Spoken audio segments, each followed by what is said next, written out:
Hi. Okay, we're going to go straight to questions. You've heard Ms. Kaag right now, and let's start with questions. Edie, you go ahead first. Edith Littler from AT. Yeah, I know Edie. We've known each other for many years. That's right. Ms. Kaag, how would you describe Israel's cooperation with your efforts to speed desperately needed aid into Gaza? Well, I think there's very constructive cooperation with my mission. The discussions I'm having at the highest level with the members of the war cabinet, but also at a more practical level. Of course, ultimately the resolution asks for two elements, and one of them is facilitation, expedition, acceleration of the volume of aid getting into Gaza. The second one is the establishment of a mechanism, which you've heard me explain what this will do, to underpin it, to provide transparency, to provide visibility, but also allow for prioritization and speed of acceleration. On the mechanism, as you know, I've mentioned here that we're about to launch, to apply it to the Jordan route as well as the Cyprus route. This also, of course, requires the full cooperation of the Israeli authorities. I have responded to that. And we've seen since the 5th of April a number of measures adopted by the Israeli government. I have listed them extensively. We're in continuous discussion and negotiation about the other measures that obviously we also need, ranging from effective deconfliction to the importation of repair materials and critical equipment, be it either for hospitals or even as simple as the spare parts for trucks. So this is an ongoing, intensive negotiation.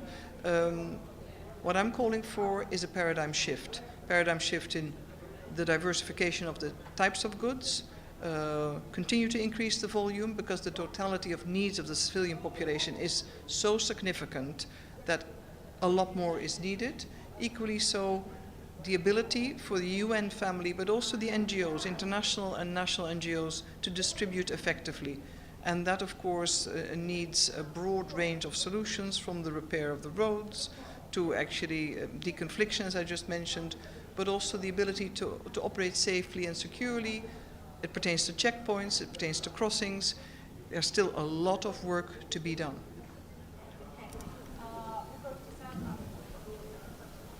Thank you. My name is Ibtisam Azim, Al-Arabi Al-Jadid newspaper.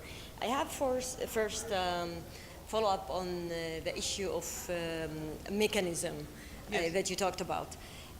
How is this, because it's not clear for me the details, if you could give us a little bit more examples that we better understand what we are talking here about. And then the other question is on the port and the Cyprus corridor. Yes. Are they connected, or like is the corridor from Cyprus has anything to do with the port that the Americans want to establish? Do you need this port really or not? Thank you. Well, let me take a step back. I've always said from the beginning, and I've repeated it here, the Maritime corridor is no substitute for land routes. For me, and for, I think you've heard everybody else say this too, it's about land, land, land.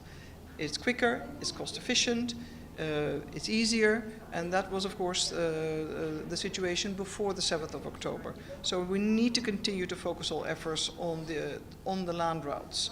That's also why it's been important that from the 5th of April, Ashdod has temporarily been made available, that Erez crossing can be used, and that other crossings, as you've heard the Israeli representative just remark, will also be used. It's all about land. Now, the additionality that the Maritime corridor can provide is important. It's welcome, but it's additional and no substitute. How the Maritime corridor and the port are connected? Well, you need to leave from Cyprus. The goods will be cleared there. Goods will arrive. Humanitarian goods will be cleared, will be security checked. They'll be shipped.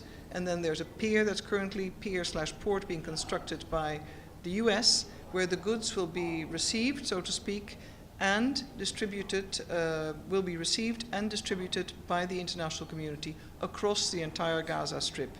For the UN, we have determined a number of parameters under which the UN family is able and in a position to receive and distribute the goods. But there are also a number of international NGOs that are considering participating in the distribution of goods that come via the Maritime corridor. How does the mechanism fit into this?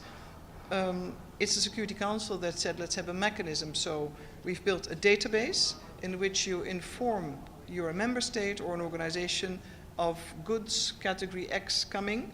They'll be pre-notified, they'll be cleared, and then they'll be shipped. And it will ease the process, at least as planned, it will ease the process of clearance, security checks, and also, of course, the arrival and the quickly onward distribution within Gaza. That's the plan. We will have monitors and our staff that will verify the type of goods, and I'll be working from Gaza with my team, because the end chain is verification and monitoring within Gaza, but in support of the humanitarian action, also to allow the actors to scale up significantly, because significantly more assistance needs to be provided. And as I mentioned, it's not just about humanitarian assistance. We need a broadening of the types of goods that are allowed in, but we also need the commercial sector to start functioning again. Human dignity is also about choice. Sorry, just a follow. Michelle Nichols from Reuters. A follow-up to what you were talking about, the parameters that the UN's outlined regarding UN involvement in accepting goods that come off the pier. Can you tell us what they are, and is that to do with the Israeli military potentially providing the security for this US pier? And then just more broadly, is there enough aid getting in to avert famine? Well, I think on your last point, our collective effort, of course, are to avert a famine. What we certainly know is that there is still a significant number of children, those who are vulnerable, on a very high end of the scale of malnutrition. Food insecurity is very, very high. So what we need is not only the volume to go up, but we need predictability and we need sustainability. It needs to be a constant. It needs to be every day. People need to know that it is coming. But the importance of fresh produce, for instance, the importance of therapeutic feeding, the types of nutrients that pregnant women need, all that needs to be broadened and consolidated. When it comes to parameters, well, there are a number of them. Indeed, one of them is also appropriate, truly effective deconfliction, freedom of choice, the way we operate, the ability to distribute all over the Gaza Strip, and of course the appropriate distance, in this case also from the Israeli Defense Forces, amongst others. But the parameters are being discussed, and it's been clear from the outset that we've said we want to maximize and be part of the overall effort, but under certain conditions. And there's been no doubt about what the clarity is that we're seeking, and we're very hopeful that we're getting there. Ultimately, the goal is to reach people on a constant basis. Thank you. Thank you so much. Thank you. Thank you very much. Which UN agencies will be involved in the distribution from the U.S. pier into Gaza? Will Well, UNRWA be involved?